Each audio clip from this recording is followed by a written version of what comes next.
I'm your host, Soraya Sinozie, and this is Diaspora and Development, where we give voice to people of the diaspora working in international development. Happy Black History Month. My guest today is Dr. Adria Armbrister, a child of Bahamian Jamaican parents who has over 20 years of experience designing, managing, and evaluating development interventions and designing and conducting research on issues of gender equality, racial equity, global health, and health equity. She is currently a foundation representative at the Inter-American Foundation, a small U.S. government agency that provides grants to community-based organizations in Latin America and the Caribbean. Dr. Armbrister also maintains a consulting practice under which she has provided expertise for the Pan American Health Organization, UN Women, UNICEF Ethiopia, the Global Health Council, and Chemonics, among others.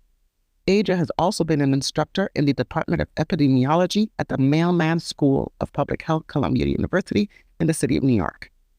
Dr. Armbrister holds a BA in History Sociology from Columbia University, a master's degree in International Relations and Economics from Johns Hopkins University, and a PhD from the Mailman School of Public Health, Columbia University. Thank you for being here, Adria. Thank you for having me. So let's get into it. Can you tell us a little bit about your childhood and how did it influence, if it did, what you're doing now? I have kind of two perspectives on how my childhood influenced, I think, my interest in international development in general. Both my parents are immigrants to the United States from the Caribbean. I grew up in New York, mainly in Westchester, so to the north of New York City, although I was born in New York City. And I think that I just was surrounded by people from various places. In high school, a lot of my friends' parents worked at the UN. I went to an all-girls Catholic school, and it was like one of the, I guess, the UN pays for the kids to go to school, and a lot of people would send, I have friends from Kenya, from Uganda, Nigeria, India, Nepal. So, having their parents work in the UN, I thought it was really interesting. And so, that's one way that I kind of understood that there was an international system. In high school, my nickname was Boutros Adria because after Boutros Ghali, I love it. So I think that's one vehicle, that exposure, one vehicle by which I became interested in international development. But my family dynamics were such that I also did a lot of translating / reading between the lines. And I think that also made me have to think kind of diplomatically. Translating what you think people mean, or direct translating, like many immigrant children have to translate English or something like that. Yeah, that's a good distinction. No, in my case, it was definitely translating what people mean, having to be very sensitive to people's like moods and those types of things. And it also makes you cross-cultural in that way. Because it's a skill that people don't talk a lot about when you're an immigrant. You have to basically sometimes be a chameleon, fit into here, fit into there. I grew up in Haiti. I grew up in Canada with Haitian parents. And I remember speaking French some way with my friends and speaking French some way with my parents. And those are things that I think lend itself to an international life, the adaptability. Yeah, I should also mention that I went to Catholic school, high school. And we were also immigrants there, but these are white immigrants. Their parents are from Italy. Their mom and dad didn't speak English very well. And so, you know what I mean? Yeah. We have a similar background. I went to Catholic school, so grew up with Italians, Portuguese, Greeks. So can you tell us a little bit about your career trajectory? You first studied history and sociology, followed by an MA in international relations and economics, and then your PhD in public health. What led to your development work? What sparked your interest? I always actually had in mind to, after Boutros Adria and everything, when I started in undergrad, I was planning to do a 5-year program with the School of International Affairs, but I got sick in college. And so I knew I wouldn't make it for 5 years. So, and there was also a program you have to be selected into. And I don't know if I didn't apply because I was sick or if I got this. I don't remember which one it was. But I know that I didn't continue in that program. And so in our sophomore years, we had to declare our major. And I'm just being honest that I picked the major with the least requirements because I took a lot of languages, right? I took Spanish, I took Portuguese, I took French in college. And so I prefer to just do languages, but I didn't want to major in language. So yeah, that's why I picked history sociology. I love sociology. I think it's great a lot. And it definitely has influenced my outlook, but I didn't have any deep thought. I studied journalism prior, and then I entered university, and I started with languages. I started with Spanish until we had to do some sort of language syntax, and that was like, okay, thank you very much. Let's stop here. So you did, you fell into it. I think I fell into it too. Is that what you're trying to say? Yeah, I think I pretty much fell into it. I definitely was going along the lines of sociology. I was taking the classes, so I knew I took one or two classes first year, one class, my first year, and I thought it was interesting. One thing I will say, and it might be because my parents are immigrants, but I had other, like all the Nigerians knew how to do this. I should be talking to them. But when I graduated, I was so surprised at how many people majored in economics. And I was like, why didn't you tell me to major in economics? And so I missed that boat a bit later. Okay. And then, so what started your work in international development? In choosing my master's program, kind of torn between programs that were very kind of diplomacy focused. One of them even has the word diplomacy in its title, and we'll say which one it did. And others that were really econ focused. And after my observation in undergrad, I said, well, maybe I need to learn, economics. This was also a point where, there were a lot of protests against the IMF and the World Bank. And so I was also of the opinion that, economics is like evil. But I thought, this is evil. I should figure out, I should know, what the evil is so that I can counter it, right? Evil. And so those are kind of the two reasons that I narrowed down to programs that had a strong econ focus. One of them was the back with my alma mater, and then the SICE program.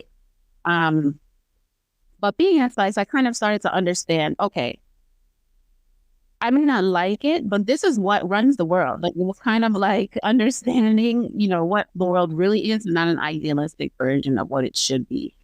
And so, there's a big emphasis in the World Bank and, doing all this type of stuff, which I wasn't interested in. So after SICE, I actually started working at a think tank on issues of migration. This was actually right after September 11th, 2001. My last interview for the job was on September 11th. Wow. So, so I was like, I didn't really find out what happened until after that interview. When the person interviewing me was like, yeah, come on, come next Monday. I'm not on TV. Something happened in New York. I was like excited. I got a job. Oh my. And then, oh my God. Where did you interview? Was it Washington, New York, or was it? In the okay. So in the thick of it as well.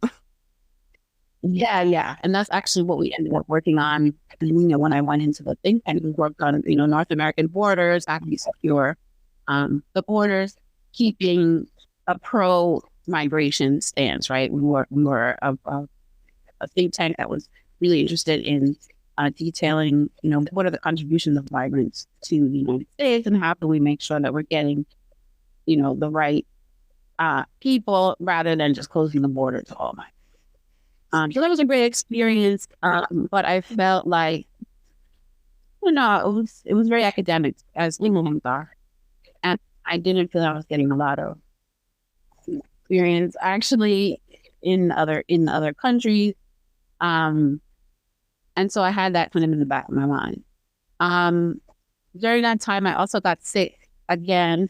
And so, I left that job. I went back to New York and I was teaching economics for a while until I felt better, teaching intro to econ. Interesting. That's when doing the PhD came up. because in thinking about the future of my career and where I really want to have impact, I did some informational interviews with people, and I ended up speaking to someone from PAHO. And I thought, I really am interested in working on like the public health angle. What should I do? And the person said, oh, you need a PhD really to go anywhere in the field, or you need to be an MD or a PhD. And I wasn't going to. So I was thinking about that while I was teaching, and I said, well, let me apply, see if I even get in. If I don't get in, I got to rethink my life. And so I ended up doing the PhD in public health in a program that was globally focused, right? Actually, in my second year, I became the coordinator for a new program, a global health program. That's kind of how I started moving toward the career. And then while I was there as a student, I applied to the young professional program at the IDB, along with a couple of grants. I had known Peter Nelson, who was one of the only Black people at the IDB at that time. Not one of the only, but, one of the only. I had the IDB at that time because I had done an internship with her, the same year. That's one. Just before I was in South Africa for the World Conference Against Racism, Xenophobia, and all forms of. Yeah, and there's another word, all forms of, it's something. It had a long name. And so I was there with her with the IDB as an intern just before I came back and started at the thing. So he had invited me to apply for the profession, and that's how I ended in the professional program. So I was doing a bit of international work before that, or maybe migration work, right? Most of my as Dr. Student was on Latino immigrants in the U.S. And some in African American. But this was my first foray. The IDB was my really first foray into international English. And now you've kind of put it all together. You've co-authored some publications that look at immigration, health, and health equity. When researching, did you find a lot of publications or information written by other people of color? How important is it to your work to have access to research written by people of color?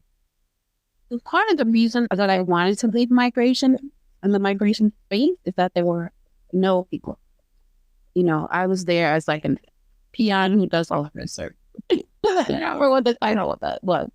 But there would be nobody of color. So thinking about immigration, there were no immigrants or no people of color. There was one immigrant who was my boss, who was Greek. And there would be me, who was a child of immigrants, who was the only person of color. That's the only two people representing anything like that in the room. Interesting. Yeah, and we were meeting with some organizations, including, they have another name now, I can say their old name, including National Council of La Raza, that didn't have anybody at the table. Well, they didn't have anybody of La Raza in La Raza. I was like, where's La Raza? La Raza is wow. And so I really felt like this space wasn't for me. And that's part of the reason why I decided also to leave and go to New York after that. So, and I should say, no, I don't really find a lot of research by people of color. I have over the years also taught in the global health program that I was the coordinator of when I was a student. And I tried to make it a point to find references by people of color that now exist. Not a lot, but yes, that now exist. But at that time, it was, very rare. You would never get a perspective from an African. And what's the repercussions of that in global health or in development work? I think you see the repercussions now, right? With the calls for decolonization. I think that one of the real frustrations of the director of the global health program, I first coordinated and then taught for at the School of Public Health, was that she was unable to kind of pull the students out of this white savior idea, and she was a white.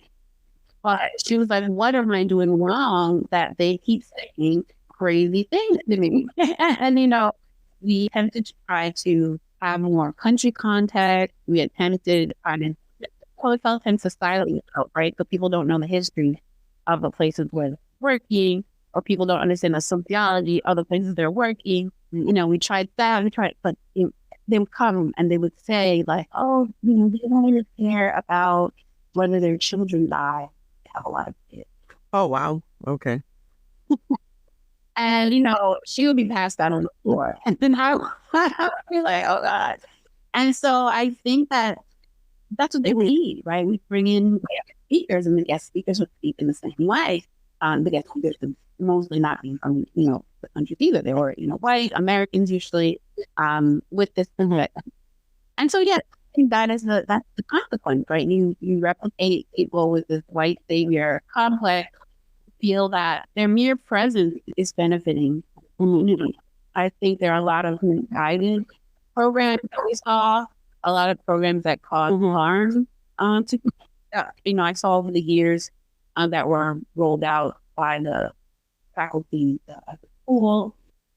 I wonder, in terms of who's attracted to those courses, I think about it as well in humanitarian work. I worked very briefly in humanitarian work prior to the earthquake in Haiti, and I worked for Oxfam, and I had humanitarian work and development work. And the humanitarian work was very, very prone to the savior kind of mentality. I've come to help you. Nobody's calling your name when you're under the rubble. It's interesting because I'm talking about it today, and today is the anniversary of the earthquake. So I wonder if it's the people who are attracted. Another thing I wonder as well is, people talk about making changes when it comes to discrimination, when it comes to racism, etc. But it's what we're taught in school. The history we're taught in school is very much prone to talking about who the winners are. I wonder if that doesn't change, can other things change? But it's just an open question.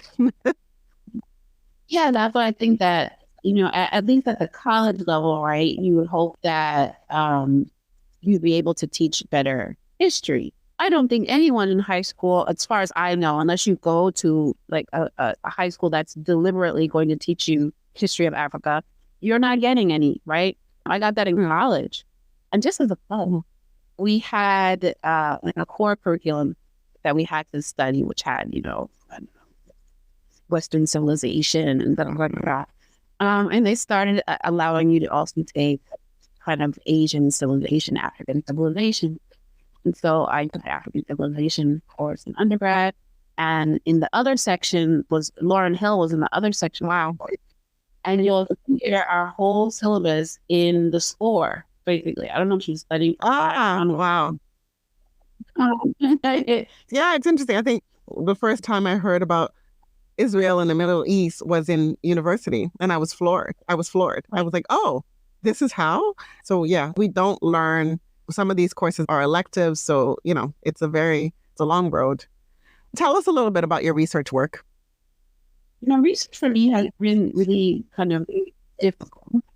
I think the majority of the research that I've done is definitely on issues of migration, around, the intersection between health, migration, and well-being, equity. In the international space, like, for example, working at the IDB, publishing was encouraged, but it was very difficult. And I found it to be a real challenge. I was able to get some stuff out, which were the results of some of the impact evaluations on violence against women and girls that we did at the peak. But I think it's a field specific area that I wasn't able to break into, right? So I was planning to really do an economic publication. And I'm still a sociologist, even my master's in economics. And so I think that I've done mainly work around sociology space and looking at how interacting between people. I will talk about the last thing that I wrote, mortality and sexual and reproductive health for Afro-descendant women in the Americas. I worked with a consulting team, but I think the thing that was exciting about it was that I was able to use my sad little dissertation as one of the bases, to talk about how do we address these huge disparities in maternal mortality for Afro-descendant women throughout the region. And there are only so few opportunities to do that type of work. where organizations are looking for recommendations that are real, recommendations that have to do with addressing the root cause and not just blaming the women who are dying or not seeking help early enough. And so I really liked that process. I really liked writing that because it was one of the first kind of opportunities to look at what are the root causes that are coming from the healthcare system and not just, not the patient. My dissertation was also about looking at the healthcare system, the actions of physicians in discriminating, and I couldn't get it published, right? You'll notice if you look at most of the journals out there that there aren't very many articles on doctors.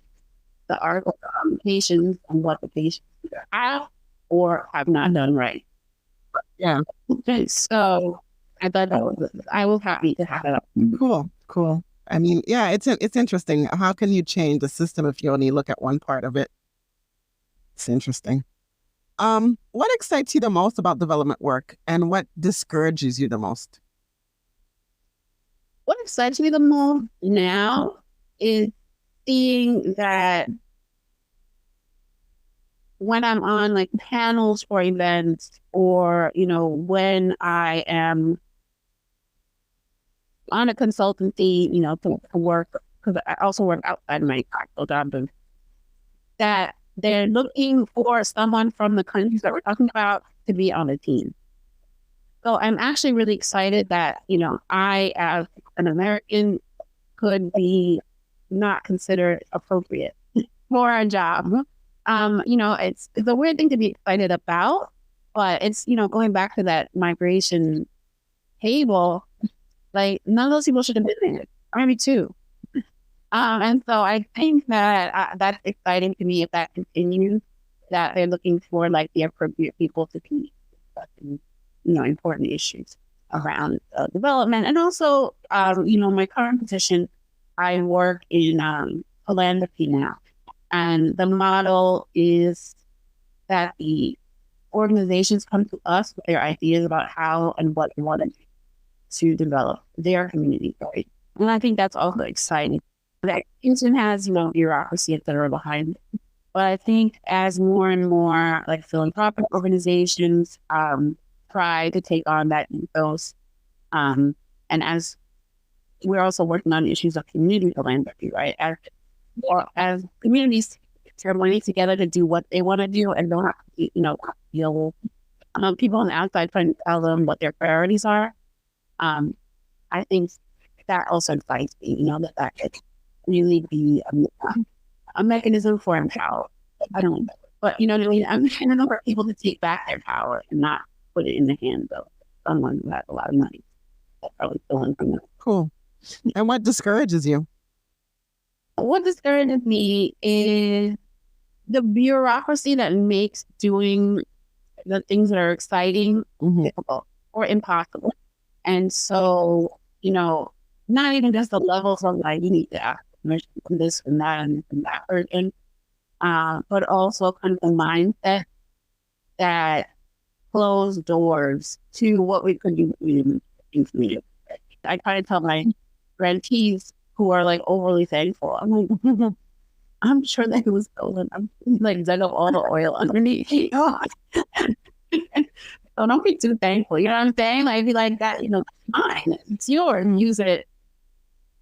So yeah, I think that's probably one. The bureaucracy around it. Yeah. The speed of development organization sometimes is glacial. What has been a major challenge in your career? Okay, two things. I'm not going to just say one. The first thing that has been a major challenge in my career is being like the only Black person all the time. Even at, when I worked at international development bank, I was the only Black person in a division that was supposed to be about like diversity for a long time. And that's another person. But they weren't at my level. So, that was supposed to be about like diversity and gender. And I was like, we're and then we did it one at a time. So before me, there was one person. And then that person had to go for me to come. And then after me, there was one person. You know what I mean? It was like I definitely know it's not. I've worked all around the world, and being the only Black person always surprises me. Currently, I'm only Black person like, at my level. So that has been really a challenge because, there's a whole like vouching for your colleagues and, having these kind of networks of knowledge networks and other things that you really miss out on, or you can miss out on just because of that kind of isolation. And then I think the second thing is me, that I grew up again in a situation where to survive, I had to be non-threatening at home. And I think that doesn't translate well in the workplace, right? Like you need to be a bit competitive. You need to make yourself stand out. So I think I had to, start to learn like how do you assert yourself, how do you position yourself as a potential leader and those types of things, right? And so I would say that was definitely on me. That's been a challenge. Very interesting point, and thank you for sharing it with us. I think that's a discussion that a lot of us don't have. I mean, there are different generations. We talk about Gen Z, Gen X, millennials, etc. And I think Gen Z is teaching us a lot of things, but I think women in general, but yeah, being docile, not raising your voice, not asking too many questions. I remember even things like, don't touch this, don't touch that. And I'm like, well, how do you learn? Right. You have to unlearn some of those things to get somewhere in life and to get somewhere in your career. So thank you very much for saying that. And not a lot of people are open to saying those things. I would also say, on top of that, I agree with you 100%. But I think on top of that, in my case, I didn't grow up with a lot of men, and I don't have a problem being assertive with men because they're not equal to me. Like, what I try to be non-threatening to is women, and I tend to work in areas that have a lot of women. And so that is kind of a problem. I think if the bank was the most men I've ever worked with, and in my division there were not that I'm trying to work, but I just mean that like I think I was trained to not be threatening to others. Okay. And that because of the area that I've chosen to work in, that really has been an issue for me in that. If I had chosen another area to work in, or an engineer or something, some kind of like a aerospace engineer, I feel like I probably would have had less problems because I would have fewer women in art. Like I don't have really a vision of men as sorry. Very interesting. Very interesting. What are some highlights in your career that make you most proud? I mentioned that I've gotten sick a couple of times, and I have a chronic illness that's pretty challenging. Yeah, you call it that. And I was told that I would never be able to do anything. A doctor told me I wouldn't be able to work, and so I feel like just having forged this career where I've lived in other countries and where I have. I have 20 years, in this field for me is the biggest accomplishment. And I was supposed to be dead at 19. Wow. I'm like, after he hugged me, I was like, oh yeah, you should live to 19. I was like, whoa, I'm 18. So yeah, I think to me that I try to remind myself, especially like when, preparing yourself, where did you get, where didn't you get? And I think if the people I'm preparing myself had the challenges that I have had, would they be here? And I don't know. Something I have to appreciate. Very much. Yeah. I think. Yeah. And then I think the highlights were definitely, I went to live in Colombia when I was at the bank in my third year at the bank. And I think that was really a highlight. Now I work in Colombia again, my new job. Every country has a, character. But I like, among the places where when you land, you feel home. One of them, even though it's crazy. Yeah. I can see that. I feel like that about Colombia. It was my first trip by myself for a university conference, and heart was one, like immediately. Do you have any heroes or people you admire in this field, and who are they and why? Yes. So I really admire Latanya Matt Fret. She was the CEO of the Global Fund for Women and is now going to be at Rockefeller Philanthropy Advisors as president. But, she started out in the U.S. government as a foreign service. And I think, just talking to her about her career trajectory, how she was able to create opportunities for herself in a system that was not going to create any opportunities for her. And, right, it is as a result of that kind of trend and topic center in the global health space. I really think that to me is really inspiring. And so I look up to her as a hero or shero of the development. I also say, I mentioned that when I came to the IDB Development Bank, there was someone there before me there. And real time there, yeah, was responsible for really bringing the theme of Afro-descendants to the East American Development Bank. And, it really wasn't appreciated at the time, right? It was kind of a nuisance issue. But if that hadn't happened, I don't think that Afro-descendants in general would have been considered in any other development space either, right? So now doing philanthropy, there's a focus on Afro-descendants.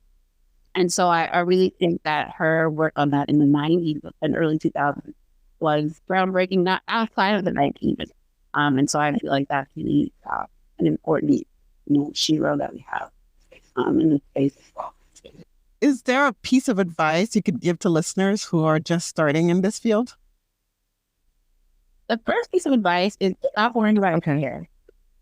I always get young people who are either coming out of their master's degree or it's, their PhD who want to meet and talk about career.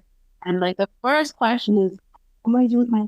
Oh, wow. That's interesting. That hair thing has never been an issue for me. That's interesting. Yeah, that's why I'm always surprised. And I'm like, let it grow out of your head. I'm just, what? But, they're worried that they won't be able to get a job, with their natural hair. And I'm like, if you don't make it an issue, they're not going to make it an issue. That's basically what I try. I did my interview at the IDB. I had just done chemo. I was bald headed. And everybody was like, you think you're going to have any black, don't have a bald? You want a wig? And I was like, I don't have no wig. I'm bald headed. They weren't paying attention to my bald. So, yeah, I had a couple, strands of hair coming out here in the hair. But, don't worry. Oh. And then one thing maybe that would be helpful for people to understand that is that I have someone that I know who is a genius. Like, I don't know if I've met anyone this smart in my life, and they are a professor at like a big school now. But they had a wig, right? They're locked in wigs, freeform locks, and they're like the head of the department. Like, but if whatever's in here is gonna override if anyone has a problem, The second one, maybe the hair thing also is like get out of your own way. Like, don't, what I mean? Don't worry about things that are not. At the same time, give fewer M's, right? I think that a lot of these places look for people who are highly qualified. They want you to have the big degrees in the big places. You're expected to work day and night, and other times of the day that don't exist. You're expected to do spectacular work. And so it really gets to be like you don't have anything else happening in your life but this job. And I remember myself and a colleague that I had in Columbia remind each other all the time. You are at not giving somebody F. Do your best and put it down. Otherwise, it'll take over your life. You'll burn out. You might become a person that you don't want to be. So, have other things in your life. Do something else. Go hiking. Pet your dog or your cat. Give your rest. Don't give this your whole attention in your whole life. I think development is like working maybe like in charity or humanitarian aid, that kind of thing. is that your empathy can be used as a weapon against you. You'll say, oh, I'm helping these communities. And so they'll say, yeah, that's why you're going to work on the weekend and in the morning, because look at the faces of the children that you're helping, right? So that's connected to the give your F. Doesn't mean you're going to give your Fs about the community, or you're going to give more Fs about yourself and your health and your well-being than what this organization is asking you by blackmailing you or whitemailing you, however you say it, over, the plight of the people that you're working with. That's why you're in this, you're in this area. That's where your heart is. But at the same time, don't let them use that against you to, Excellent advice. Excellent advice. So let's get to know you a little better. What song brings a smile to your face? I don't know if it brings a smile to my face, or it makes me think about what life really is like, right? I think a challenge for me has been seeing the world as it is and not as it should be. When I think about that, I think about Godless, Childless, Dying Well.